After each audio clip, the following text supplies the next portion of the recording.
الحمدللہ الحمدللہ وحدہ والصلاة والسلام علی من لا نبی بعدہ واعوذ باللہ من الشیطان الرجیم بسم اللہ الرحمن الرحیم یا ایھا الناس قد جاءتکم موعظۃ من ربکم وشفاء لما فی الصدور وہدی ورحمۃ للمؤمنین بسم اللہ الرحمن الرحیم رب اشرح لی صدری ویسر لی امری واحلل عقدۃ من لسانی یفقہوا قولی۔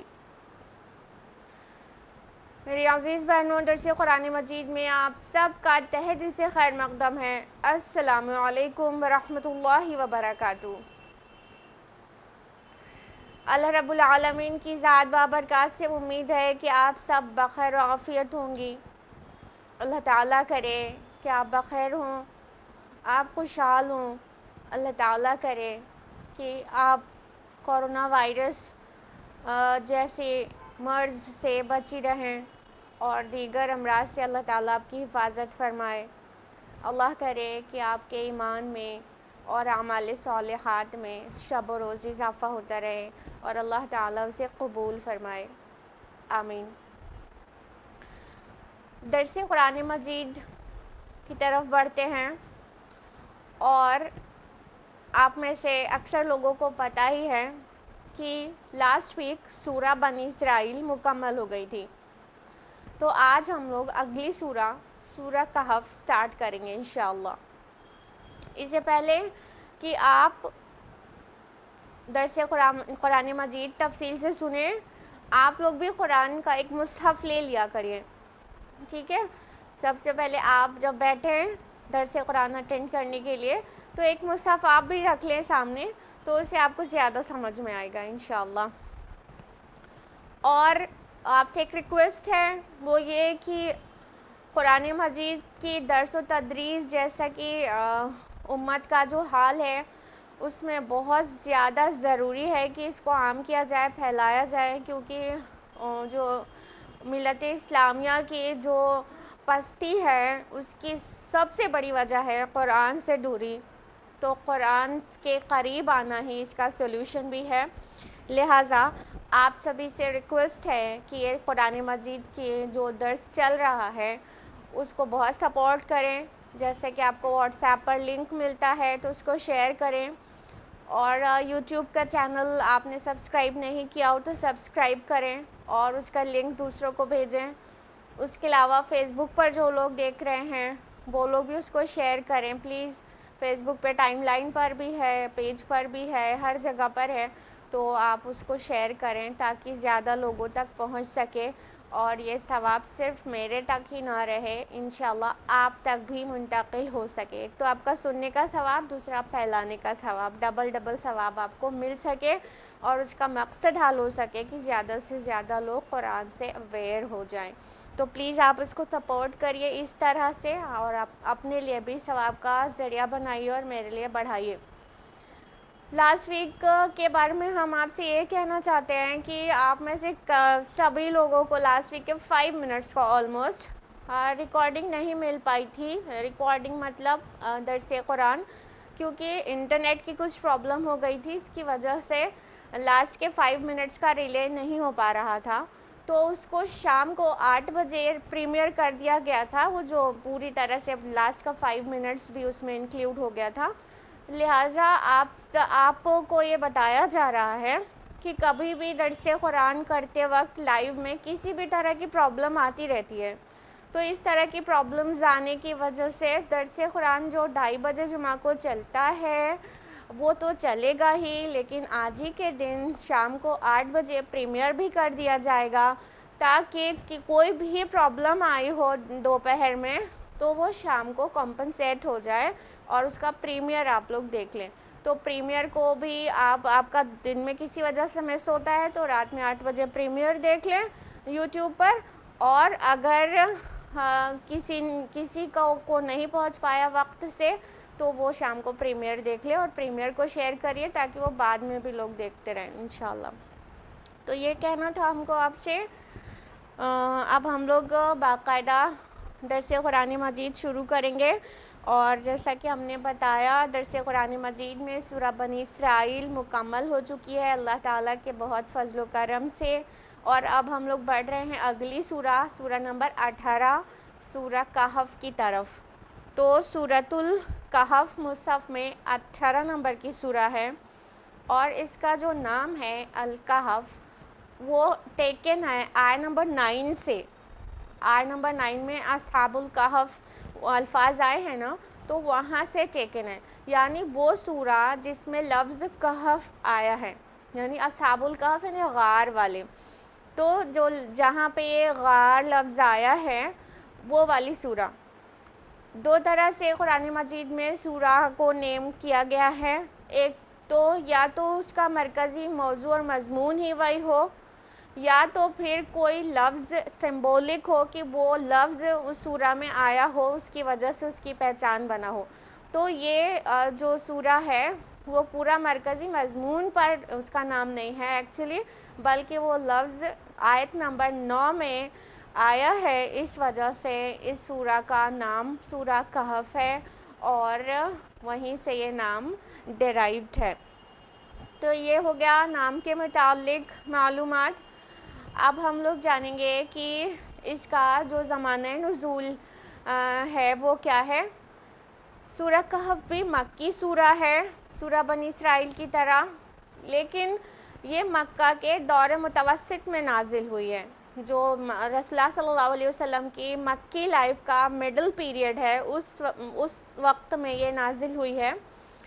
یہ ایسا دور تھا جب سورہ کو پڑھنے سے معلوم ہوتا ہے کہ جب رسول اللہ صلی اللہ علیہ وسلم کا انکار صرف استہزاء کر کے اور مخالفت کر کے اور طرح طرح کا پروپیگنڈا کر کے ہی نہیں کی جا رہی تھی، بلکہ مخالفت نے شدت اختیار کر لی تھی اور ٹارچر اور پرسیکیوشن سٹارٹ ہو گیا تھا۔ ایسا معلوم ہوتا ہے سورہ کے مضمون سے کہ یہ اس دور میں نازل ہوئی، یعنی جو مڈل پیریڈ ہے اس کا جو سیکنڈ ہاف جہاں سے سٹارٹ ہو رہا ہے، آلموسٹ اس موقع پر یہ سورہ نازل ہوئی ہے کہ اب مخالفت زبانی نہیں رہ گئی تھی مشرکین کی طرف سے، بلکہ وہ پرسیکیوشن ستایا جانے کی شکل اختیار کر چکی تھی۔ تو یہ اس کا زمانہ نزول اس کے مضمون سے پتہ چلتا ہے۔ رہی بات موضوع اور مضمون کی، تو یہ سورہ قصص کی ایک مجموعہ ہے۔ آپ نے بھی غور کیا ہوگا، آپ پڑھتے ہوں گے بارہا اس سورہ کو، کہ اس میں 5 قصے بیان کیے گئے ہیں۔ سورہ سٹارٹ ہوتی ہے تو آیت نمبر 9 سے سب سے پہلا قصہ اصحاب کہف کا بیان ہوتا ہے، پھر اس کے بعد باغ والوں کا قصہ بیان ہوتا ہے، پھر اس کے بعد بالکل عین وسط میں سورہ کے مڈل میں آدم اور ابلیس کا قصہ بیان ہوتا ہے، پھر اس کے بعد موسیٰ علیہ السلام اور خضر کا قصہ بیان ہوتا ہے، اور سب سے لاسٹ میں ذوالقرنین کا قصہ آتا ہے۔ تو اس طرح سے یہ سورہ قصص کا ایک مجموعہ ہے، 5 قصے بیان ہوئے ہیں، اور سب کا اپنا مقصد ہے، اور سب سے جو ٹیچنگ ملتی ہے وہ اس وقت کے لیے ریکوائرڈ تھی۔ تو جو اصحاب کہف کا قصہ ہے وہ اس سے یہ پتہ چلتا ہے کہ مشرکین اور مسلمانوں اور رسول اللہ صلی اللہ علیہ وسلم کو ستا رہے تھے، ان کا جینا محال کر رکھا تھا۔ تو اصحاب کہف کا قصہ بیان کر کے واضح کر دیا گیا کہ دیکھو ہمارے اور بھی بندے تھے جو لوگ توحید پر تھے تو انہیں ستایا گیا، لیکن اللہ تعالیٰ نے ان کی کیسے کیسے حفاظت کی، اور یہ مشرکین پر الٹا پڑ گیا کہ تم بھی ہمارے نبی اور ہمارے مسلمانوں کو ستاؤ گے، تو اللہ تعالیٰ ان کی مدد کے لیے بہت کافی ہے۔ اور ساتھ ہی آخرت کی بھی ایک دلیل مل گئی کہ کس طرح اصحاب کہف وہاں پر غار میں سو جاتے ہیں ایک لمبی نیند، پھر اٹھتے ہیں، تو اس سے آخرت کا عقیدہ جو ہے اس کی طرف بھی اشارہ مل جاتا ہے کہ اللہ تعالیٰ بعث بعد الموت پر کس طرح سے قادر ہے۔ اس کے علاوہ باغ والا قصہ بیان کر کے یہ واضح کیا گیا کہ اللہ تعالیٰ کے جو نیک بندے ہوتے ہیں نا، وہ اپنے ایمان پر کس قدر فخر کرتے ہیں اور اللہ پر کس قدر توکل کرتے ہیں، اور دنیا کی جو زیب و زینت ہے نا ان کے لیے کتنی ہیچ ہے، کتنی حقیر ہے، بالکل کچھ بھی نہیں ہے۔ اور اس کے علاوہ خضر اور موسیٰ علیہ السلام کا جو قصہ بیان کیا گیا، ہم جان بوجھ کر خضر کہہ رہے ہیں کیونکہ عربی زبان میں صحیح پروننسیشن خضر ہے، خا پر فتحہ زبر، ذا پر زیر، ٹھیک ہے، تو خضر ہے صحیح لفظ، اور اردو زبان میں مستعمل ہو گیا خضر، تو چلو ٹھیک ہے، اگر خضر بھی کہتے ہیں کیونکہ مستعمل ہے تو کوئی حرج کی بات نہیں ہے، لیکن صحیح عربی میں لفظ خضر آئے گا، نہ کہ خضر آئے گا، ٹھیک ہے، تو اردو زبان میں خضر کہہ سکتے ہیں، کوئی پرابلم کی بات نہیں ہے۔ کہہ رہے تھے کہ موسیٰ علیہ السلام اور خضر کا جو قصہ بیان ہوا ہے اس سے جو ٹیچنگ جو مترشح ہوتی ہے وہ کیا ہے کہ اللہ تعالیٰ جو بھی کچھ کر رہا ہے وہ بظاہر کسی کو معلوم ہو کہ یہ کیا ہو گیا، یہ تو غضب ہو گیا اور یہ تو بڑا ظلم ہو گیا، تو وہ ایکچولی ایسا نہیں ہے۔ اللہ تعالیٰ جو بھی کچھ کرتا ہے اس کے پیچھے اس کی بہت بڑی مشیت اور حکمت کار فرما ہوتی ہے، اور اس قصے سے پتہ چلتا ہے کہ جو کچھ تمہیں دکھ رہا ہے ایکچولی ویسا نہیں ہے، جو ہے اس کے اندر اللہ کی کوئی خیر پنہا ہے جو تم نہیں سمجھ پا رہے ہو۔ اور ذوالقرنین کا جو قصہ بیان کیا گیا ہے اس سے یہ ٹیچنگ ملتی ہے کہ اللہ تعالیٰ کے اتنے مطلب طاقت والے اور اتنا مطلب قوت والے بادشاہ تھے ذوالقرنین، اور ان کو تکبر نہیں تھا، جو کفار مکہ چھوٹی سی بستی میں اور بہت اپنے آپ کو بہت قابل سمجھ رہے ہیں اور بہت اکڑ رہے ہیں، تو دیکھ لو ان کو تنبیہ کی گئی، ان کو دکھایا گیا کہ دیکھو ذوالقرنین بھی تھا، بادشاہ تھا، اور وہ اس کو اللہ تعالیٰ نے کتنی صلاحیت دے رکھی تھی، اس نے اس شان سے اس دیوار کو تعمیر کیا جو دنیا کی سب سے مضبوط دیوار ہے، اس کے باوجود بھی اس کا عقیدہ کیا تھا کہ جب اللہ چاہے گا تو یہ ڈھہ جائے گی، یہ کچھ بھی نہیں رہ جائے گی، یہ سوراخ ہو جائے گی، اور جب تک اللہ چاہے گا تب تک ہی رہے گی۔ تو وہاں سے یہ پورا واضح ہوتا ہے کہ کفار مکہ کی جو اکڑ ہے وہ بے مطلب ہے، بے سود ہے۔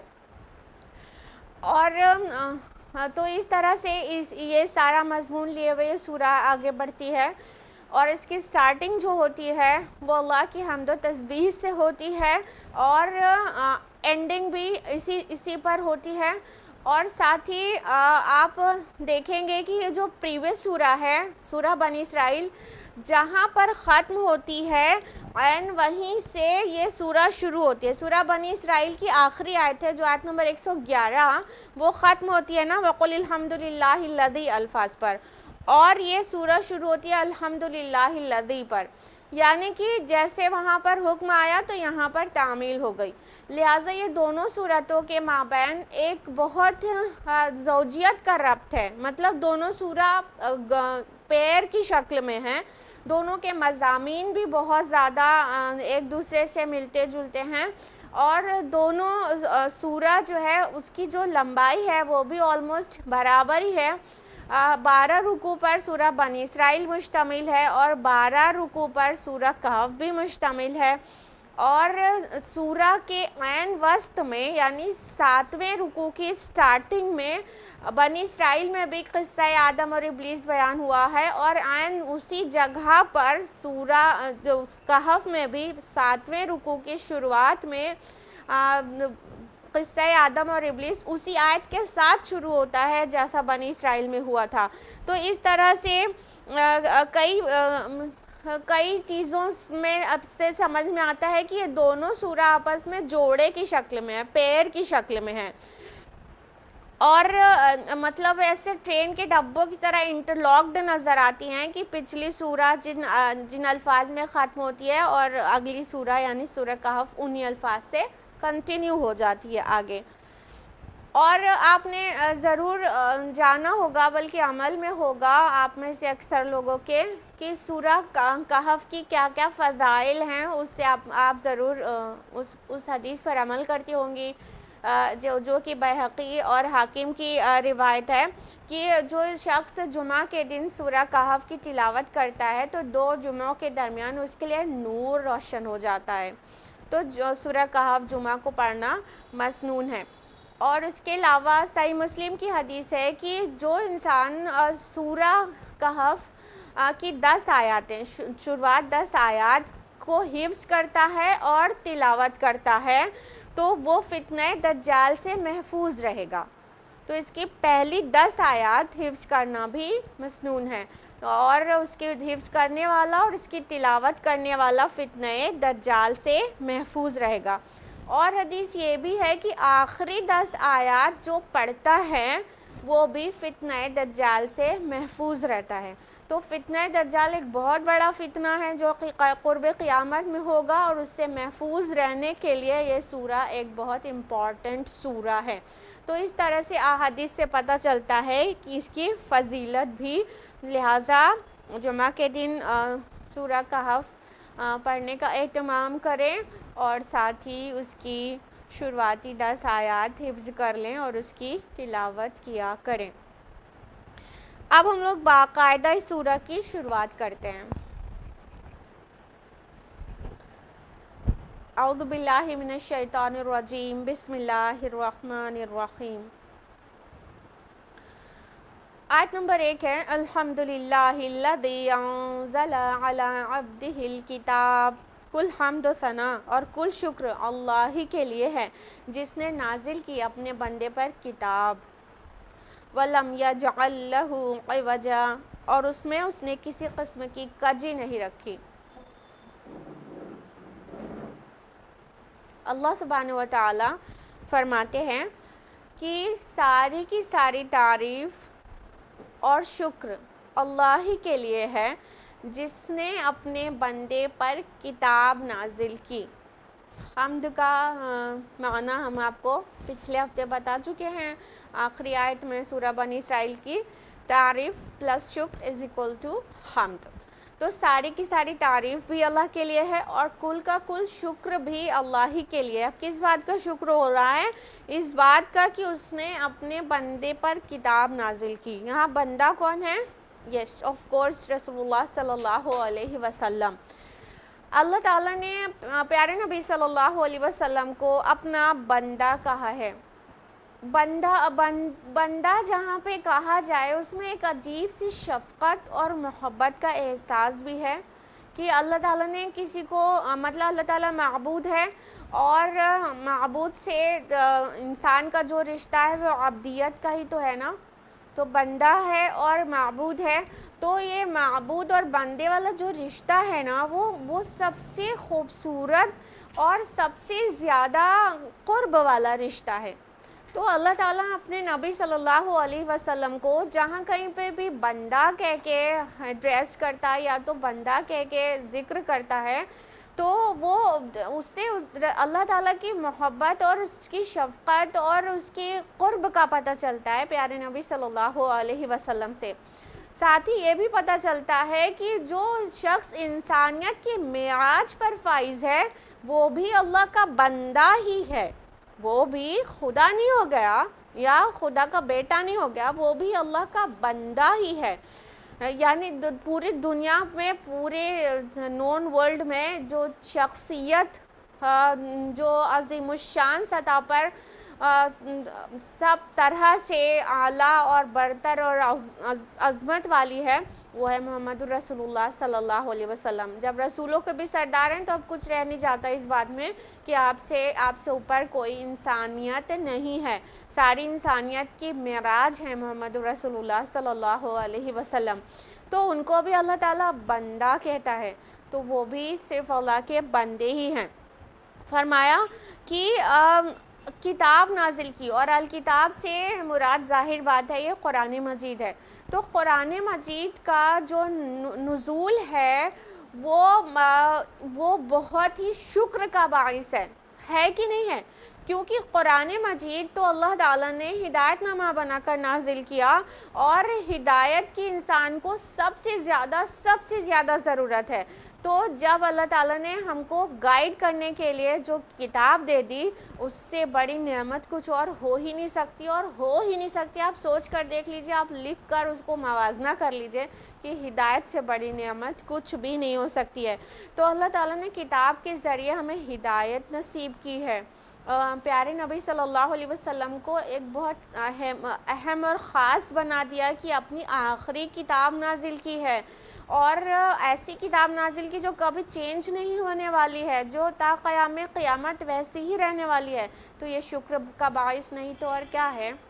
تو نہ صرف رسول اللہ صلی اللہ علیہ وسلم کے لیے بلکہ ہم سب کے لیے بھی ضروری ہے کہ ہم اللہ تعالیٰ کا اس پر بہت زیادہ شکر کریں کہ اس نے قرآن مجید جیسی کتاب ہمارے بیچ نازل کر دی اور ہم کو گمراہی سے بچا لیا۔ ذرا سوچئے کہ اگر قرآن مجید ہمارے بیچ نہ ہو تو کون طے کرے کیا صحیح اور کیا غلط ہے، کیا ہونا چاہیے اور کیا نہیں ہونا چاہیے، کیا ہمارا جینے کا طریقہ ہونا چاہیے، کیا ہمارا پولیٹیکل سسٹم، اکانومک سسٹم ہونا چاہیے، سوشل سسٹم ہونا چاہیے، کیا ہمارے کے لیے ویلیوز ہیں، کیا ہمارے عقائد درست ہیں، کون سے عقائد غلط ہیں۔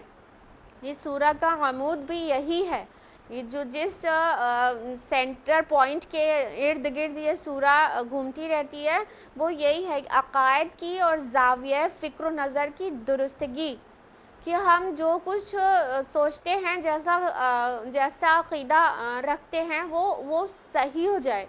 تو اس سے بڑھ کر اور نعمت والی چیز اور کیا ہو سکتی ہے جس کی صفت الفرقان ہو، فرق کر دے صحیح اور غلط میں۔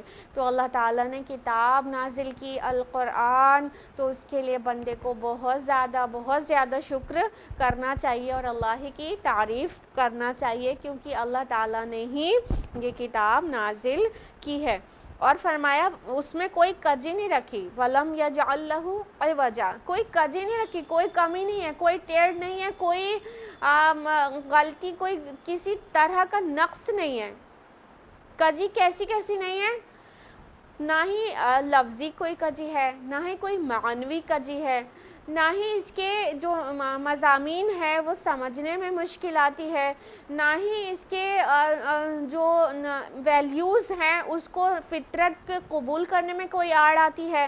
مطلب جو بھی باتیں ہیں وہ سب اتنی واضح ہیں، صاف ہیں، دل اور فطرت کو قبول ہونے والی ہیں، اور ساتھ ہی وہ سوسائٹی کے لیے ایک بہت بڑی نعمت ہے۔ کہیں کوئی ایسا رخنہ نظر نہیں آتا قرآن مجید میں جس سے یہ فتنہ ہو کہ یہ مطلب بات میں ٹیڑھ ہے، اس بات میں عیب ہے، اس بات میں کمی ہے۔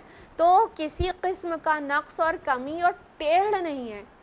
تو جو بھی بات کہتا ہے قرآن مجید وہ اپنے انداز میں بہت سیدھی ہوتی ہے، بہت سمجھ میں آنے والی ہوتی ہے، اور مطلب گھما پھرا کے کوئی بات اس میں نہیں ہے جو سمجھنے میں جو ہے انسان کو دقت ہو، یا تو پھر مطلب اس میں کوئی عیب تلاش لے۔ تو ان سبھی خامیوں سے قرآن مجید پاک ہے۔ یہ یاد رہے کہ یہ ہے کیا؟ اللہ کا کلام ہے۔ اللہ تعالیٰ ہر عیب، ہر نقص، ہر کمی، ہر خامی، ہر نیگیٹیوٹی سے منزہ ہے، مبرہ ہے، اور یہ کلام الہی ہے۔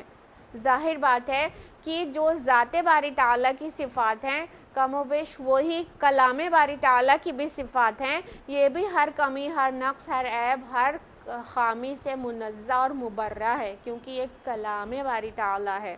تو ذات باری تعالیٰ کی طرح کلام باری تعالیٰ بھی ہر نقص سے پاک ہے۔ اگلی آیت ہے آیت نمبر 2، قَيِّمًا لِيُنذِرَ بَأْسًا شَدِيدًا مِّن لَّدُنْهُ، یہ کتاب بالکل سیدھی ہے تاکہ وہ خبردار کرے ایک بہت بڑی آفت سے اس کی طرف سے۔ وَيُبَشِّرَ الْمُؤْمِنِينَ الَّذِينَ يَعْمَلُونَ الصَّالِحَاتِ أَنَّ لَهُمْ أَجْرًا حَسَنًا، اور تاکہ بشارت دے ان اہل ایمان کو جو نیک عمل کرتے ہوں کہ ان کے لیے ہوگا اچھا بدلہ۔ اب اسی بات کو مثبت انداز میں کہا جا رہا ہے ابھی آیت نمبر 1 میں کہا اس میں کوئی کجی نہیں ہے، کوئی نقص نہیں ہے، کوئی ٹیڑھ نہیں ہے.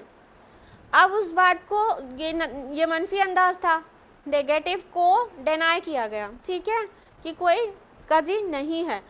اب آیت نمبر 2 میں اسی بات کو مثبت انداز میں کہا جا رہا ہے، پازیٹیو ایسپیکٹ سے کہا جا رہا ہے کہ وہ سیدھی ہے، قیم ہے، بالکل سیدھی سیدھی بات، صاف بات، کوئی اس میں ایسے الجھاؤ نہیں ہے، کوئی ایسی پیچیدگیاں نہیں ہے فلسفیانہ، سیدھی بات ہے، صاف بات، اور سیدھے راستے کی طرف لے جاتی ہے، صراط مستقیم کی طرف. یہ خود بھی قیم ہے اور جو اس کا جو راستہ بتایا ہوا ہے وہ بھی صراط مستقیم ہے.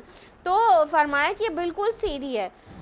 اب اس کا جو مقصد نزول ہے وہ ان میں سے ایک بیان کیا جا رہا ہے یہاں پہ، تاکہ وہ خبردار کر دے ایک بہت بڑی آفت سے. باسن شدیدہ آیا ہے، بہت بڑی آفت سے خبردار کر دے، انذار کے لیے آئی ہے کہ اللہ تعالیٰ کی طرف سے ایک بہت بڑی آفت سے خبردار کر دے. دیکھیے یہ جو باس لفظ ہے یہ قرآن مجید میں سنگولر میں بھی آیا ہے، پلیورل میں بھی. اور آپ کو جان کر عجیب لگے گا کہ جب یہ باس لفظ جب جمع میں آئے گا تو یہ سختی اور بھوک اور پریشانی اور مصائب کے لیے آئے گا، لیکن جب یہ واحد میں آئے گا تو وہ آئے گا جنگ کے لیے، لڑائی کے لیے. تو اگر آپ کو یاد ہو سورہ بقرہ کی آیت نمبر 177 میں یہ دونوں ہی الفاظ، ایک الفاظ کا دونوں فارمز آ گئے، سنگولر بھی پلیورل بھی، وَالصَّابِرِينَ فِي الْبَأْسَاءِ وَالضَّرَّاءِ وَحِينَ الْبَأْسِ. تو بأسا بھی آ گیا پلیورل اور وحین الباس بھی آ گیا سنگولر، اور دونوں الگ الگ معنی لیے ہوئے ہیں. تو بہرحال یہاں پہ جو آیا ہے وہ بأسن شدیدہ آیا ہے. تو یہ اس سے ایک بہت بڑی آفت بھی مراد ہو سکتی ہے، اور جس کو ہم کہہ سکتے ہیں کہ قرب قیامت میں دجالی فتنہ جو اٹھنے والا ہے اس طرف بھی اشارہ ہو سکتا ہے کہ دجالی فتنے سے آگاہ کر دے آپ کو یہ کتاب. ٹھیک ہے، رسول اللہ صلی اللہ علیہ وسلم نے فتنہ دجال سے بہت بہت آگاہ کیا ہے. اور مت سمجھیے گا کہ صرف رسول اللہ صلی اللہ علیہ وسلم نے دجالی فتنے سے آگاہ کیا ہے، ہونے والا تو تھا قرب قیامت میں، لیکن اس سے آگاہی جو ہے وہ آدم علیہ السلام سے شروع ہو گئی تھی. آدم علیہ السلام اور نوح علیہ السلام نے بھی اپنے لوگوں کو دجالی فتنے سے پناہ مانگنے کے لیے کہا ہے. جی ہاں، حدیث میں ہے. تو وہاں سے چل رہا تھا کہ ہر ایک دجالی فتنے سے پناہ طلب کرتا تھا، کیونکہ یہ فتنہ عظیم ہوگا، سب سے بڑا فتنہ ہوگا دنیا کا، جو جب سے دنیا بنی ہے اور جب سے انسان یہاں پر رہ بس رہا ہے اور جب ختم ہوگی، ان میں سب سے بڑا فتنہ کوئی اٹھ کھڑا ہوگا تو وہ ہوگا دجالی فتنہ. تو رسول اللہ صلی اللہ علیہ وسلم نے بھی اپنی امت کو دجالی فتنے سے آگاہ کیا ہے، اور ساتھ ہی اس سے پناہ مانگنے کے لیے بھی کہا ہے. اور یہ پہلے کے رسولوں نے بھی کہا، جبکہ ان کے دور میں ہونے نہیں والا تھا، آخری نبی کے آنے کے بعد قرب قیامت میں ہونے والا تھا. بالکل قیامت اس کے بعد بس آنے والی رہے گی، ان ایام میں ہونے والا تھا. تو بھی سارے رسولوں نے اپنی قوم کو دجالی فتنے سے آگاہ کیا ہے. تو یہاں پر ممکن ہے یہ دجالی فتنہ مراد ہو، اور اگر جنگ مراد ہے یہاں پہ باسن شدیدہ سے، تو وہ جنگ احادیث میں صراحت کے ساتھ آتا ہے، کتاب الملاحم میں، کتاب الفتن میں، اور جس میں قیامت کا بیان ہے جن کی کتب میں احادیث کی، اس میں صراحت کے ساتھ آتا ہے ایک جنگ جس کو الملحمۃ العظمیٰ کہا گیا، ایک بہت بڑی جنگ. اس جنگ کی طرف اشارہ ہو سکتا ہے.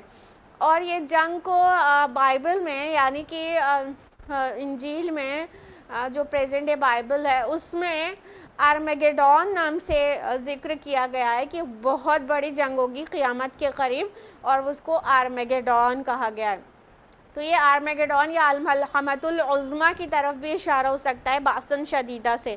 تو فرمایا کہ تاکہ تم کو خبردار کر دے کہ مطلب تم کسی بھی طرح مطلب اپنے دامن کو بچائے رکھو اور فتنہ دجال سے پناہ مانگو اللہ تعالیٰ کی، اور تمہارے زندگی میں فتنہ دجال آ جائے گا، ظاہر ہو جائے گا، تو اس سے بچاؤ، اور اس سے یہ قرآن تم کو روک رہا ہے۔ اور رسول اللہ صلی اللہ علیہ وسلم کی ذات مبارکہ نے بھی یہ کام کیا ہے کہ بہت بہت بہت بہت آگاہ کیا ہے۔ بہرحال یہ تو اسپیسیفک ہو گیا فتنہ دجال، اور بہت بڑی آفت قیامت بھی ہو سکتی ہے، جو کہ انسان کے لیے ایسا دن ہوگا جو بہت ہی ہولناکی والا ہوگا، تو اس سے بھی آگاہ کیا جا رہا ہے۔ تو فرمایا کہ انذار کے لیے یہ کتاب آئی ہے، تو قیامت سے بھی تم آگاہ ہو جاؤ، تمہیں آخرت میں تمہیں جواب دینا ہے، اس سے بھی ہوشیار ہو جاؤ۔ اور ساتھ میں فرمایا کہ تاکہ بشارت دے ان اہل ایمان کو جو نیک عمل کرتے ہوں، اور ان کے لیے اچھا بدلہ ہوگا۔ تو یہاں پہ آگاہ کر دیا گیا اور ساتھ میں خوشخبری بھی سنا دی گئی، یعنی قرآن مجید انذار اور تبشیر دونوں کے لیے آیا ہے۔ لاسٹ ویک بھی ہم نے بتایا تھا کہ رسول اللہ صلی اللہ علیہ وسلم کی ذات بھی بشیر اور نذیر دونوں ہے، اور قرآن مجید بھی بشیر اور نذیر دونوں ہے، آگاہ کرنے والا بھی اور خوشخبری سنانے والا بھی۔ تو یہ کتاب مومنین کو خوشخبری سناتی ہے، اور ساتھ میں المؤمنین الذین یعملون الصالحات بھی ہے، ٹھیک ہے۔ ایمان کے ساتھ اعمال صالحات ناگزیر شے ہے خوشخبری پانے والوں کے لیے، یعنی جن کے پاس ایمان ہوگا تو بہت کافی نہیں ہے، ان کے اعمال بھی صالح ہوں تب ہی ان کے لیے خوشخبری ہے، کہنے کا مطلب جنت ہے۔ اور اگلی آیت ہے ماکثین فیہ ابدا، وہ اس میں ہمیشہ ہمیش رہیں گے۔ تو جنت کی جو اہمیت ہے، اس کی ایک بہت بڑی اہمیت یہ ہے کہ وہ ہمیشگی والی ہوگی۔ دنیا میں بھی انسان کو نعمتیں اللہ تعالیٰ عطا کرتا ہے، دنیا میں بھی انسان کو نعمتیں ملتی ہیں، جنت کے مقابلے میں بہت حقیر ہے لیکن ملتی ہے۔ لیکن وہ جو کچھ بھی ملتا ہے، مان لیجئے بنگلو ہو، گاڑی ہو، نام ہو، شہرت ہو، بیوٹی ہو، جو کچھ بھی جو دنیا میں بہت دولت ہو، جو نعمتیں انسان سمجھتا ہے کہ یہ سب نعمتیں ہیں، تو وہ جو نعمتیں دنیا میں انسان کو ملتی ہیں، اس کا ایک ڈرا بیک تو ضرور ہے نا۔ وہ کیا ہے کہ وہ ابدی نہیں ہے، وہ ہمیشگی والی نہیں ہے، وہ چھن جانے والی ہے۔ اور چھننا کئی طرح سے ہے، کبھی تو دنیا میں رہتے ہی وہ چھن جاتی ہے۔ ایک سنگل لائف اسپین میں انسان کیسے دور سے کیسے دور میں چلا جاتا ہے، ایک ٹائم رہتا ہے بہت ویلدی ہوتا ہے، اور اسی کی زندگی میں اپنا ایسا دور دیکھ لیتا ہے، وہ بہت غریب ہو جاتا ہے۔ اگر ایسا نہیں بھی ہوا، پورے تھرو آؤٹ لائف وہ ویلدی تھا بھی، تو بھی موت تو اسے چھین ہی لیتی ہے نا، ان ساری نعمتوں سے الگ کر دیتی ہے۔ تو یہ جو دنیا کی نعمتیں ہیں نا، وہ چھن جانے والی، وہ پائیدار نہیں ہیں۔ اور جنت میں جو کچھ ملے گا نا، وہ ہمیشگی والا۔ یہاں پہ ابدا لفظ آئے نا، ہمیشہ مطلب کبھی بھی نہیں چھننے والا، ہمیشگی والا۔ یہ دو چیزیں جنت کی یہ ڈیفرنٹ کر دیتی ہیں دنیا کی نعمتوں سے۔ دو چیزیں کیا؟ سورۃ الاعلیٰ میں آپ لوگوں نے ضرور پڑھا ہے، سورہ اعلیٰ سورہ نمبر 87 آیت نمبر 16 and 17 میں، بل تؤثرون الحیات الدنیا، بلکہ تم تو دنیا کی زندگی کو ترجیح دیتے ہو، والآخرۃ خیر وابقیٰ، اور آخرت تو بہت بہتر اور بہت باقی رہنے والی ہے۔ یہ دو چیزیں آئی ہے نا آخرت کے لیے، ایک تو وہ بہتر ہے اور دوسرا باقی رہنے والی۔ یہاں پہ باقی رہنے والی صفت آئی ہے ہمیشگی والی، ٹھیک ہے۔ اور دوسری جو امپورٹنٹ چیز ہے جنت میں جو دنیا سے بہت الگ کر دیتی ہے، وہ بہتر ہے۔ یہاں کے سونا چاندی اور گہنے، اور کوئی بادشاہ بھی کس طرح سے اپنے محل کو سجائے گا، وہ بھی بہت حقیر ہے، ہیچ ہے جو جنت میں ملے گا۔ اس میں جو مسندیں ہوں گی، جو بستر ہوں گے، جو لحاف ہوں گے، اس کا استر جو ہے وہ دبیز ریشم کا ہوگا، استر لائننگ، ہاں۔ تو وہ سورہ رحمان میں پڑھتے ہوں گے آپ لوگ۔ تو وہ جو نعمتیں ہیں وہاں کی، وہ بہت زیادہ گنا بہتر ہیں اور پائیدار ہیں۔ دنیا کی زندگی میں جو کچھ ملتا ہے ایک تو وہ حقیر ہے، انسان سمجھ رہا ہے کہ بہت قیمتی ہے لیکن وہ جنت کے مقابلے انتہائی حقیر ہے۔ دوسرا وہ چھن جانے والی ہے، اس لیے یہاں کی نعمتوں میں دل نہ لگائیں، یہ سب تو ایگزامینیشن کے لیے ملا ہے، اور جنت کی جو نعمتیں ملیں گی وہ چھننے کے لیے نہیں ملے گی اور نہ ہی کوئی ایگزامینیشن کے لیے ملے گی، بلکہ وہ انعام کے طور پر ملے گی۔ اگلی آیت ہے وَيُنذِرَ الَّذِينَ قَالُوا اتَّخَذَ اللَّهُ وَلَدًا، اور خبردار کر دے ان لوگوں کو جنہوں نے کہا کہ اللہ نے بیٹا بنایا۔ اب دیکھیں انذار یہاں پہ بہت غالب ہو گیا۔ آیت نمبر 2 میں لِيُنذِرَ بَأْسًا شَدِيدًا آیا، ٹھیک ہے، تاکہ خبردار کر دے ایک بہت بڑی آفت سے۔ پھر ایک آیت چھوڑ کر پھر آیت نمبر 4 میں آیا وَيُنذِرَ الَّذِينَ، کہ ان کو انذار کر دے، ان کو خبردار کر دے۔ پریویس آیا میں جو آیت نمبر 2 میں آیا تھا وہ تو جنرل تھا، ٹھیک ہے، جنرل سب کو خبردار کر دیں، سب کے لیے انذار ہے، اور یہاں پر تھوڑا اسپیسیفک آیا ہے، کون سے کس کے لیے انذار کر دے، کس کو خبردار کر دیں؟ ان لوگوں نے جنہوں نے کہا کہ اللہ نے بیٹا بنایا ہے، یعنی کہ کرسچنز ہو گئے اور ساتھ میں جیوز بھی ہو گئے، کیونکہ انہوں نے بھی ایک ٹائم پہ کہا نا عزیر علیہ السلام اللہ کا بیٹا ہے، اور اسے مشرکین بھی مراد ہو گئے، کیونکہ وہ بھی کہتے ہیں نا کہ فرشتے اللہ کی بیٹیاں ہیں، اور اپنے جو بھی معبودان باطل تھے ان کو اللہ کے ساتھ اس طرح سے ریلیٹ کرتے تھے۔ تو یہ تو خصوصاً تو عیسائی ہو گئے، کیونکہ انہوں نے کہا کہ مسیح علیہ السلام اللہ کے بیٹے ہیں، تو خصوصی بات تو یہی ہو گئی کہ عیسائیوں کے لیے، پھر یہودیوں اور مشرکین کے لیے بھی ہو گیا۔ تو اللہ تعالیٰ اس بات پر سب سے زیادہ غضبناک ہے کہ اللہ تعالیٰ کے ساتھ شرک کیا جائے، شرک جلی کیا جائے، شرک فی الذات کیا جائے۔ اللہ تعالیٰ کا بیٹا کہنا یہ شرک فی الذات ہے، اللہ کی ذات کے ساتھ کسی کو شریک کر دیا۔ بیٹا ہے تو اللہ کے ہم پلہ ہوگا نا، معاذ اللہ، یعنی اللہ تعالیٰ کے جو صفات ہیں وہ بیٹے کے اندر بھی ہوں گی، آخر پٹھان کا بیٹا پٹھان اور انصاری کا بیٹا انصاری ہی ہوتا ہے نا، تو اللہ تعالیٰ کے بیٹا کہہ دیا تو اللہ کے ہم پلہ بنا دیا کسی کو، جبکہ وَلَمْ يَكُنْ لَهُ كُفُوًا أَحَدٌ، یہ عقیدہ ہونا چاہیے نا کہ اس کے جیسا کوئی بھی نہیں ہے، اس کے ہم پلہ کوئی بھی نہیں ہے، اس کے مساوی کوئی بھی نہیں ہے، لَيْسَ كَمِثْلِهِ شَيْءٌ، اس کے جیسی کوئی بھی چیز نہیں ہے، یہ قرآن کا عقیدہ ہے۔ لیکن عیسیٰ علیہ السلام نے تو اپنے کو اللہ کا رسول بتایا اور ان کو تعلیم دی، توحید کی، لیکن وہ عیسائیت جو کہ پال نے اتنی بدل دی کہ اس کو کرسچینٹی کے بجائے پالنسی کہنا چاہیے، کیوں پال کا بنایا ہوا عقیدہ تھا یہ سب، تثلیث کا یعنی ٹرینٹی کا، کہ خدا تین میں کا ایک ہے، اور یہ جو کفارے کا عقیدہ ہے ان کے ہاں کہ عیسیٰ علیہ السلام سب کے سنز کی وجہ سے وہ سولی پر چڑھ گئے، پھر ان کا ریزریکشن ہوا، اور جب تک یہ عقیدہ نہیں رکھیں گے کہ عیسیٰ علیہ السلام ہمارے گناہوں کی وجہ سے سولی پر چڑھے ہیں، تب تک وہ ان کے سالویشن، ان کا نجات ممکن نہیں ہے۔ تو یہ سب پال کا گڑھا ہوا عقیدہ ہے، تو اللہ تعالیٰ نے بہت زیادہ غضبناک ہوتا ہے ان کے اوپر کہ جنہوں نے کہا کہ اللہ کا بیٹا ہے۔ تو یہ سینٹ پال نے جو کرسچینٹی میں اتنی تبدیلیاں کر دیں، اور پھر اس کے بعد پھر سب کے سب ان کے فالوورز ان کو بالکل بلائنڈلی فالو کرتے جا رہے ہیں اور اس کو عین مسیحت سمجھ رہے ہیں، وہ ہرگز مسیحت نہیں ہے، وہ عیسائیت نہیں ہے، وہ بلکہ پالنٹی ہے، وہ پولیت ہے، پال کا دکھایا ہوا گڑھا ہوا عقیدہ ہے۔ تو اللہ تعالیٰ بہت زیادہ غضبناک ہے ان لوگوں سے جن لوگوں نے اللہ تعالیٰ کے ساتھ ایسا والا شرک فی ذات کیا، یہ اللہ کی ذات کے ساتھ شریک کر دینا ہے۔ فرمایا آیت نمبر 5 میں مَا لَهُم بِهِ مِنْ عِلْمٍ وَلَا لِآبَائِهِمْ، انہیں اس کے بارے میں کچھ بھی علم نہیں ہے اور نہ ہی ان کے آباء و اجداد کو تھا۔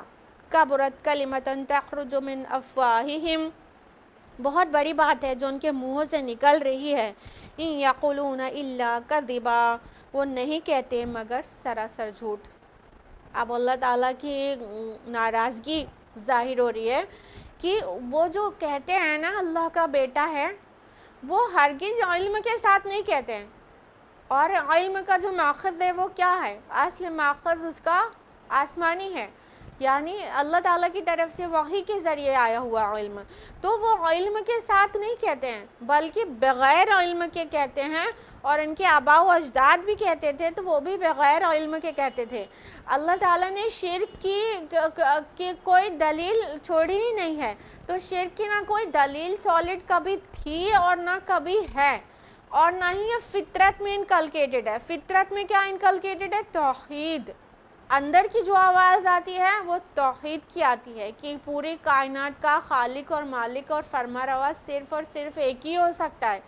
تو یہ اندر کی آواز ہے جو فطرت کے اندر اللہ تعالیٰ نے ڈال دی ہے. تو یہ بھی توحید کی پکار لگاتی ہے. اور آسمانی جو بھی ہدایات آئیں اس میں ہمیشہ ہر رسول ہر نبی نے ایک اللہ کی طرف بلایا ہے لوگوں کو. تو جو بھی لوگ شرک کرتے ہیں ان کے پاس کوئی بھی دلیل نہیں ہے شرک کی، کوئی آسمانی دلیل. جو کچھ اور دلائل دیے جاتے ہیں وہ نہایت ہی کمزور بلکہ واہیات قسم کے ہیں. اور آسمانی کوئی بھی دلیل اللہ نے کبھی شرک کی نازل نہیں کی کہ کوئی بھی گنجائش بنے کہ فلاں آسمانی کتاب میں تو ایسا ہے. اب ہم جانتے ہیں کہ اس میں بہت ایڈلٹریشن اور بہت سارے چینجز ہو چکے ہیں. تو ابھی اس میں کچھ ایسی ویسی باتیں بھی موجود ہیں بائبل میں بھی، اور جو اس کے علاوہ آسمانی کتابیں تھیں اس میں بھی، لیکن وہ ایڈلٹریشن ہے، وہ ملاوٹ ہے، وہ ایکچول نہیں ہے. ایک ہی کتاب ملاوٹ سے پاک ہے اور وہ قرآن مجید، تو یہاں پر نہیں ملے گا. اور بات یہاں پر صرف اتنی نہیں ہے کہ دیگر آسمانی کتابوں میں شرک کی مطلب گند آتی ہے، تو وہ کہیں پہ جو ملاوٹ ہے تو وہاں پہ شرک کی بو آ سکتی ہے، لیکن جو پورشن پاک ہے وہاں پر بہت بہت توحید کے دلائل ملتے ہیں. آج بھی ان آسمانی کتابوں سے جو کبھی پیور تھی اب نہیں ہے، اس میں بھی توحید کے دلائل بہت بھرمار ہیں. چاہے وہ کرسچینٹی ہو ان کے لیے بائبل ہو، چاہے وہ جیوز کے لیے جو تورا ہے بائبل کا اولڈ ٹیسٹمنٹ وہ ہو، وہاں پر توحید کے دلائل بکھرے پڑے ہیں اور توحید کی ہی بات کرتے ہیں. تو یہ انسان کے جو مطلب یہ جو عقیدہ ہے شرک کا وہ بہت ہی بیس لیس ہے، بہت ہی بیس لیس. تو اس کی کوئی دلیل ان کے پاس نہیں ہے، یعنی ان کے پاس علم نہیں ہے، بغیر علم کے بات کہتے ہیں. اور اللہ تعالیٰ نے فرمایا کہ بہت بڑی بات ہے جو ان کے منہوں سے نکل رہی ہے. مطلب اس سے محسوس ہوتا ہے کہ اللہ پاک کتنا غضبناک ہے. انداز دیکھیے، کبرت کلمۃ تخرج من افواہہم، اور بہت بڑی بات ہے جو ان کے منہوں سے نکل رہی ہے. یعنی کہ اللہ تعالیٰ بہت ناراض ہے، بہت غضبناک ہے کہ ایسی بات کہہ دی جو ہرگز اللہ کے شایان شان نہیں ہے، اور یہ سب سے بڑا ظلم ہے. ان الشرک لظلم عظیم. سورہ لقمان سورہ نمبر 31 آیت نمبر 13. بے شک شرک ظلم عظیم ہے. اس سب سے بڑا ظلم کر ڈالا ہے انسانیت نے، جس نے بھی کہا کہ اللہ نے بیٹا جنا. اور اللہ تعالیٰ کے غضبناک ہونے کا انداز آپ کو وہاں پہ بھی مل جائے گا. سورہ مریم سورہ نمبر 19 جو اگلی ہی سورہ ہے، آیت نمبر 88 سے لے کے 90 میں، وَقَالُوا اتَّخَذَ الرَّحْمَنُ وَلَدًا، یہ کہتے ہیں کہ رحمان نے بیٹا جنا. لَقَدْ جِئْتُمْ شَيْئًا إِدًّا، انہوں نے بہت بھاری بات کہہ ڈالی. تَكَادُ السَّمَاوَاتُ يَتَفَطَّرْنَ مِنْهُ، آسمان کو ذرا احساس ہوتا تو وہ پھٹ جاتا. وَتَنشَقُّ الْأَرْضُ، اور زمین کھل پڑتی. وَتَخِرُّ الْجِبَالُ هَدًّا، اور پہاڑ ریزہ ریزہ ہو جاتا. أَن دَعَوْا لِلرَّحْمَنِ وَلَدًا، یہ چلے ہیں رحمان کے لیے بیٹا تراشنے. تو اللہ تعالیٰ یہاں پر بھی بہت زیادہ غضبناک ہوا ہے کہ اللہ تعالیٰ کی ذات کے ساتھ کسی کو شریک کر دیا گیا. ارے انسان پورے احساس و شعور رکھتا ہے، اور جن کو تمہیں لگتا ہے کہ احساس نہیں ہے، ان کو اگر احساس دے دیا جائے تو وہ بالکل پھٹ جائیں، آسمان پھٹ جائے، زمین کھل جائے، پہاڑ اتنا مضبوط ریزہ ریزہ ہو جائے اس بھاری بات سے۔ تو یہ اتنی بڑی بات ہے جو کہ انسان اپنے منہ سے نکال رہا ہے کہ اللہ نے بیٹا جنا۔ آخر بیٹے کی ضرورت کس کو ہوتی ہے؟ جس کو بڑھاپے میں لاٹھی چاہیے، اور اللہ تعالیٰ کو نہ ہی بڑھاپا ہے نہ کمزوری۔ پچھلے ہفتے ہم نے آپ لوگوں کو تفصیل سے بتایا تھا، کیونکہ یہ مضمون سورہ بنی اسرائیل کی آخری آیات میں آیا تھا۔ فرمایا کہ وہ نہیں کہتے ہیں مگر سراسر جھوٹ، یعنی یہ دنیا کا سب سے بڑا جھوٹ ہے کہ اللہ تعالیٰ کے ساتھ کوئی اور بھی شریک ہے کسی بھی ایسپیکٹ سے، اور یہ کہ اس کا بیٹا ہے، اس سے بڑا جھوٹ اور کیا ہو سکتا ہے۔ آیت نمبر 6 ہے فَلَعَلَّكَ بَاخِعٌ نَفْسَكَ عَلَىٰ آثَارِهِمْ إِن لَّمْ يُؤْمِنُوا بِهَٰذَا الْحَدِيثِ أَسَفًا۔ تو اے نبی صلی اللہ علیہ وسلم، آپ شاید کہ اپنے آپ کو غم سے ہلاک کر لیں گے ان کے پیچھے اگر وہ ایمان نہ لائے اس بات پر۔ اب یہاں پر رسول اللہ صلی اللہ علیہ وسلم کے کا غم کا پتہ چلتا ہے اور آپ کی فکر کا پتہ چلتا ہے۔ اللہ رب العالمین فرما رہے ہیں کہ یہ لوگ مان کے نہیں دے رہے آپ کو، آپ ان کو دعوت دیے جا رہے ہیں سالوں سے، یہ لوگ نہیں مان رہے ہیں، تو آپ اتنا غم میں کیوں مبتلا ہو گئے اے میرے پیارے نبی؟ لگتا ہے آپ اپنے کو غم سے بالکل ہلاک کر ڈالیں گے۔ اس سے کیا پتہ چل رہا ہے؟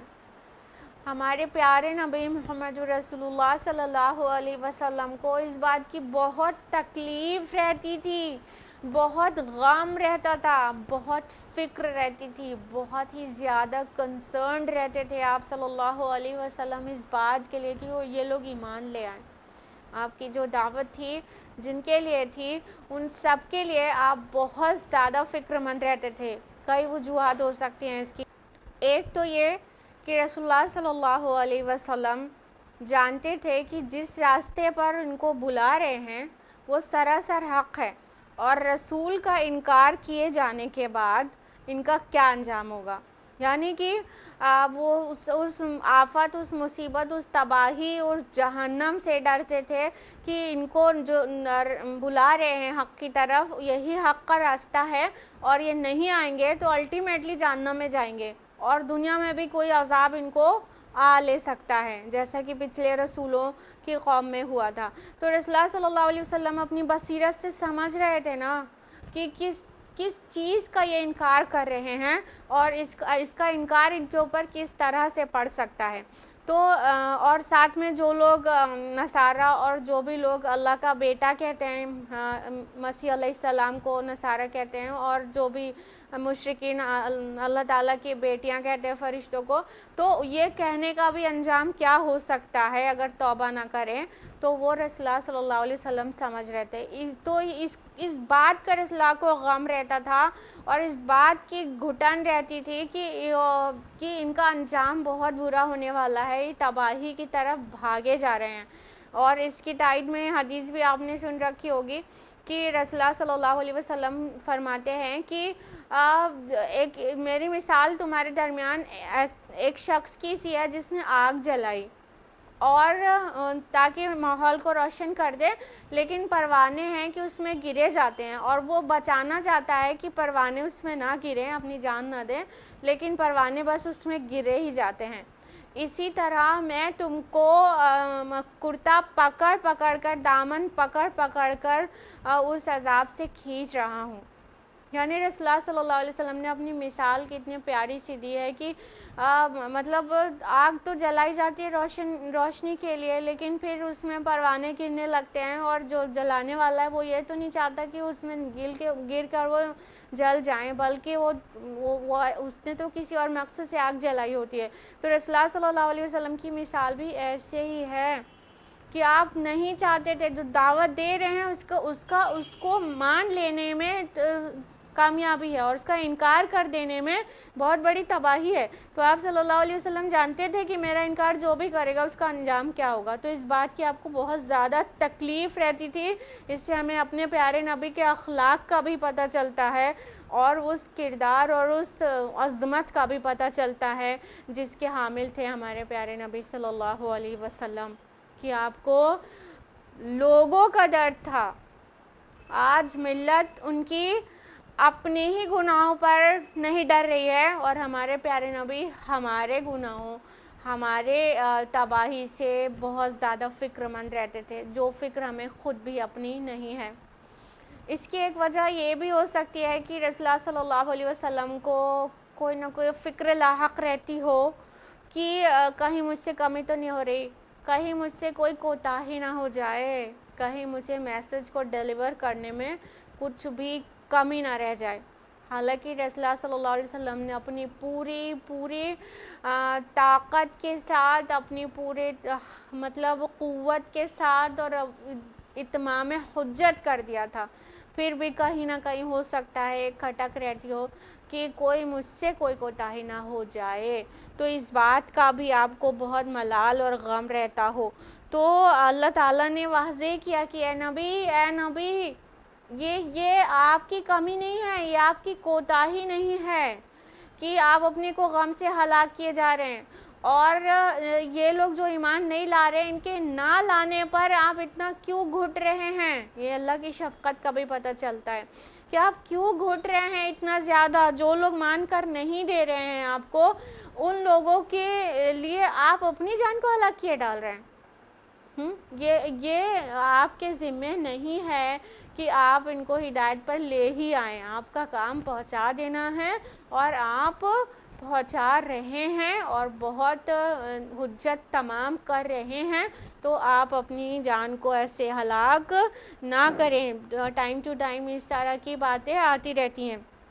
تو اللہ تعالیٰ نے رسول اللہ صلی اللہ علیہ وسلم کی گھٹن اور غم کو قرآن مجید میں اتار دیا۔ اس سے ہمیں اپنے پیارے نبی سے محبت اور بڑھ جانا چاہیے کہ ہمیں اپنی فکر جتنی نہیں ہے اتنی ہمارے پیارے نبی کو ہماری تھی۔ اگلی آیت ہے اِنَّ جَعَلْنَا مَا عَلَى الْأَرْضِ زِينَةً لَهَا، یقیناً ہم نے بنا دیا ہے جو کچھ زمین پر ہے اسے اس کا بناؤ سنگار، لِنَبْلُوَهُمْ أَيُّهُمْ أَحْسَنُ عَمَلًا، تاکہ انہیں ہم آزمائیں کہ ان میں سے کون بہتر عمل کرتا ہے۔ اب دیکھیں اس بات کا جواب اگلی آیت میں آ گیا کہ مت سمجھیے اے نبی کہ آپ سے پہنچانے میں کوئی کوتاہی ہو رہی ہے، بلکہ ان کا ایمان نہ لانے کی وجہ تو کچھ اور ہی ہے، اور وہ یہ کیا ہے، دنیا کی زیب و زینت پر فریفتہ ہو گئے، یہاں کے بناؤ سنگار، یہاں کے گلیمر پر یہ مر گئے، یہ اسی پر فدا ہو گئے، اس کی وجہ سے یہ ایمان نہیں لا رہے ہیں، نہ کہ آپ کے پہنچانے میں کوئی کمی اور کوتاہی ہے۔ اور ساتھ ہی یہ بھی پتہ چلا نا کہ یہ جو ایمان نہیں لانے کی جو وجہ ہے وہ دنیا کی زیب و زینت بھی ہے، یعنی کہ اللہ تعالیٰ نے تو دنیا میں جو کچھ بھی رکھا ہے اس میں بڑے بڑے مطلب مرغوبات ہیں، اس میں بہت لذتیں ہیں، اس میں بہت گلیمر ہے، بہت اٹریکشن ہے، یہاں کی رنگینیاں اور یہاں کی محفلیں اور یہاں کی بازاریں اور یہاں کی رونقیں اور یہاں کا انداز اور یہاں کا بزنس، اور سب میں اپنی اپنی رونقیں ہیں، مال اولاد نام شہرت، سب بہت اٹریکٹیو چیزیں ہیں۔ تو اللہ تعالیٰ نے واضح کر دیا کہ ہم نے زمین پر جو کچھ بھی ہے اس کی جو زینت ہے اس کو اس لیے بنایا ہے تاکہ ہم ان کو آزمائیں کہ کون بہتر عمل کرتا ہے، یعنی یہ زیب و زینت میں الجھنے کے لیے انسان کو نہیں بھیجا گیا، بلکہ انسان کو اس زینت کے ساتھ جو دنیا میں ہے، اس زینت کے ساتھ اس لیے رکھا گیا ہے کہ اللہ تعالیٰ دیکھ لے کہ اس میں الجھ کر مقصد زندگی کون بھول جاتا ہے اور کون اس سے اپنا دامن بچا کر اس کو استعمال کرتے ہوئے، یعنی کہ اس کے قطع نظر کر لیا جائے، اس سے بالکل ترک کر دیا جائے، بلکہ ان کے بیچ میں کون اپنے دامن کو جائز کی حد میں محدود رکھتے ہوئے اپنا مقصد زندگی یاد رکھتا ہے، کون راہ ہدایت، راہ صراط مستقیم پر چلتا رہتا ہے۔ یہ ٹیسٹ ہے یہاں کے جو رونقیں ہیں، جو گلیمر آف دا ورلڈ ہے، وہ اس کا مقصد یہ ہے کہ انسان ٹیسٹ ہو جائے کہ اس کے بعد بھی نیک عمل کون کرتا ہے۔ ایک نقطہ بہت واضح کر دیں کہ ہرگز قرآن رہبانیت کی طرف اشارہ نہیں کر رہا ہے، ہرگز قرآن مطلب دنیا سے اپنے آپ کو منقطع کر لینے کو نہیں کہہ رہا ہے، بلکہ قرآن مجید کا انداز یہ ہے کہ یہ ٹیسٹ ہے، اور رسول اللہ صلی اللہ علیہ وسلم نے اپنی زندگی کو گزار کے دکھا دیا کہ ٹھیک ہے اولاد بھی ہیں، ٹھیک ہے وہ بازاروں میں بھی جاتے ہیں اور لوگوں کے ساتھ رشتہ داری بھی قائم کرتے ہیں، ان ساری رونقوں کو استعمال کیا اور اس کے بیچ میں رہے، لیکن جائز کی حد میں محدود کر لیا۔ جو شریعت نے احکام نازل کیے ہیں تفصیل سے قرآن حکیم اور رسول اللہ صلی اللہ علیہ وسلم کی حدیث سے ہمیں ملتا ہے، اس کے حد میں، شرعی حدود میں اس کو محدود کرنا ہے، اس سے کٹ نہیں جانا ہے، دنیا سے نکل کے چلے نہیں جانا ہے، پہاڑوں پہ نہیں چلے جانا ہے، جنگلوں میں نہیں چلے جانا ہے، گولا کھینچ کے عبادت نہیں کرنا ہے، یہ اسلام کی تعلیمات نہیں ہے۔ بلکہ جو اسلام یہ کہتا ہے کہ جو دنیا میں جو انسان کو عطا کیا گیا بس اس میں الجھے نہ، ضرورت سے زیادہ اس کو اپنا مقصد زندگی نہ بنا لے، بلکہ دنیا مزرعہ الاخرہ، دنیا آخرت کے لیے کھیتی ہے۔ تو یہاں کی جو چیزیں ہیں، جو اسباب ہیں، ان کو اپنی آخرت کو سنوارنے میں استعمال کر لے، یہ وائز طریقہ ہے جو کسی کا ہو سکتا ہے، ایک مسلمان کا۔ تو اللہ تعالیٰ نے اس کو آزمائش کے لیے بنایا ہے، لہٰذا یہاں کے ہر الجھاؤ کو آزمائش ہی سمجھیں، خوشیوں کو بھی آزمائش سمجھے، غم کو بھی آزمائش سمجھے، دولت کو بھی آزمائش سمجھے، اولاد کو بھی آزمائش سمجھے، جس چیز میں دل لگتا ہے، جو چیزیں پسند ہے، اس کو بھی آزمائش ہی سمجھیں، اور آزمائش میں پاس ہونے کا جو طریقہ ہے وہ صرف ایک ہی ہے کہ ان چیزوں کو جائز کی حد تک ہی استعمال کیا جائے، جائز کی حد تک ہی ان میں انوالو ہوا جائے، اور جو چیزیں جائز نہیں ہیں اس سے بالکل اپنے دامن کو بچا کر رکھا جائے۔ آیت نمبر 8 ہے وَإِنَّ لَجَاعِلُونَ مَا عَلَيَّ صَعِيدًا جُرُزًا، اور یقیناً ہم بنا کر رکھ دیں گے جو کچھ اس زمین پر ہے اسے ایک چٹیل میدان۔ اب اللہ تعالیٰ نے واضح کر دیا کہ یہ جو کچھ رونقیں دکھ رہی ہیں یہ بہت ٹیمپریری ہے، یہ ہرگز ہمیشگی کے لیے نہیں ہے۔ یہ تم جن چیزوں میں الجھے ہو، یہاں کی رونقیں اور یہاں کے بازار اور یہاں کا بزنس وہ اور یہاں کے جھرنے اور یہاں کے پہاڑ، وہ کچھ بھی نہیں رہ جانے والا ہے، بلکہ ایک وقت آئے گا کہ یہ سب درہم برہم ہو جائے گا، ساری رونقیں ختم ہو جائیں گی اور ایک چٹیل میدان بن جائے گی یہ زمین۔ یہ جو خوبصورتی بھی ہے نا زمین کی وہ بھی ختم ہو جائے گی، یہ بہت ٹیمپریری ہے جو کچھ بھی ہے، اور یہ مطلب سب کچھ اجاڑ دیا جائے گا قیامت میں، اور اسی زمین پر محشر کا میدان ہوگا، اور یہاں پر ہی جو لوگ جمع ہوں گے، تو سارے جو ریجز اینڈ فروز دکھتے ہیں آپ کو، پہاڑ اور کھائی، وہ کچھ بھی نہیں رہے گی، سب فلیٹ کر دیا جائے گا۔ تو وہ ساری رونقیں یہاں کی ختم ہو جائیں گی، چاہے دیکھنے والی رونقیں ہوں، چاہے معنوی رونقیں ہوں، وہ کچھ بھی نہیں بچے گی، سب کو ایک مطلب فلیٹ میدان کی طرح یہ زمین بنا دی جائے گی، اور سب کچھ ختم ہو جائے گا، سب کچھ چھن جائے گا، الٹیمیٹلی بچے گا وہی جو اعمال ہیں، اور اس کا نتیجہ آخرت میں جو ملے گا تو پھر سے رونقیں صرف انہی کو ملیں گی، اور بہت پائیدار اور بہت بہتر رونقیں وہ جنت میں ہوں گی، وہ اس کو ملے گی جس نے اپنے دامن کو یہاں کے غلط الجھاؤ سے بچا کے رکھا تھا، اور اس کے نصیب میں نہیں آئے گی جو اسی میں الجھ کر رہ گیا تھا اور آزمائش میں فیل ہو گیا تھا، پھر اس کے لیے ابدی عذاب ہوگا۔ اللہ تعالیٰ اس عذاب سے بچائے اور اللہ تعالیٰ جنت میں جگہ نصیب کرے۔